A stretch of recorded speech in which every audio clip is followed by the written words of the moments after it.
अरे ये बताओ कि हम सैदपुर से गंगा पार से खरबूजा लेके नहीं, थोड़े यो कुल खाए का सहूर ना है।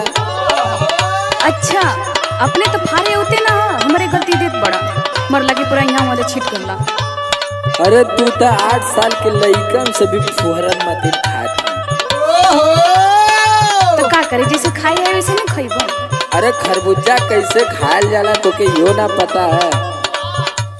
चल दली वहाँ ना यरे से लेके यहाँ तो क्यों सिखैले का ना कैसे खायल जाला, का कल जाला, का ना कल जाला।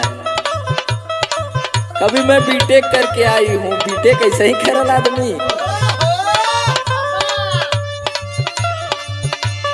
जीव खिसिया जाला कबो कबो करेलू ऐसा नादानी।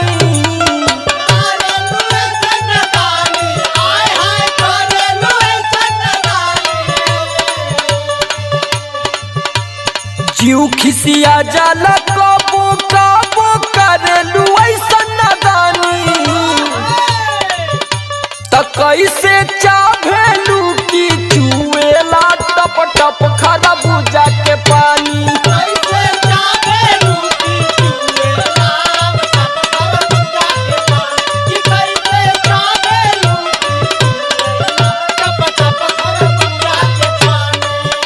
हटा, जितना फरला ना उसे बेसी तो बेचारा के लथरा घला। बड़ा तोरे सहूर है।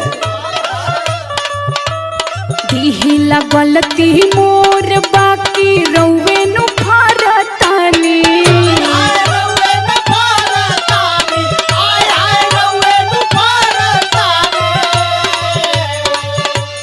दिहिला गलती मोर बाकी रउवे नु भारतानी।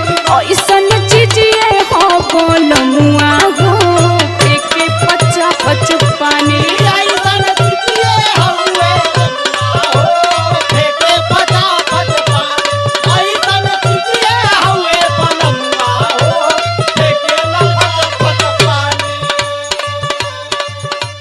अरे तो पानी फेंकला तो समरसेबुल समझ ले लू का ओके।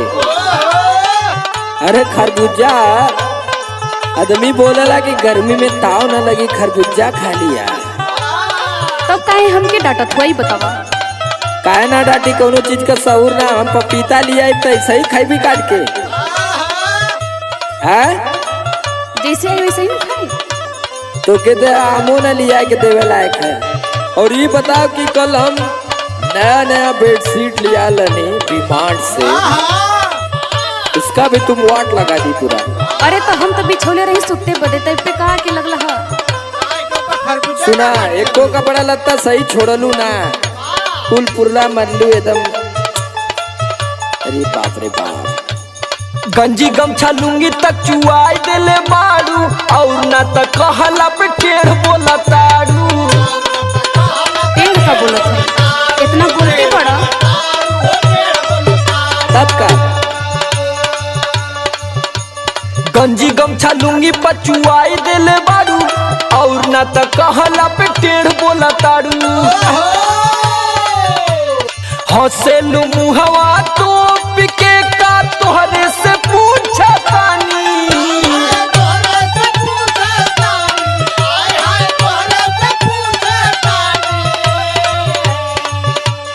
हंसेलू मुहवा तो पिके का तोहरे से पूछा तानी। कैसे काटेलू की चुएला टप टप खरबूजा के पानी।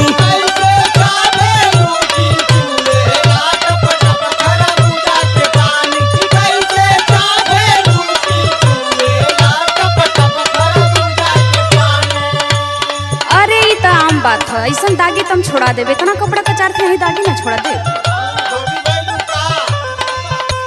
लागी नाही दागी पनिया में फटकार दे, लुगवा के संगे तोहर लुंगियों का चार दे।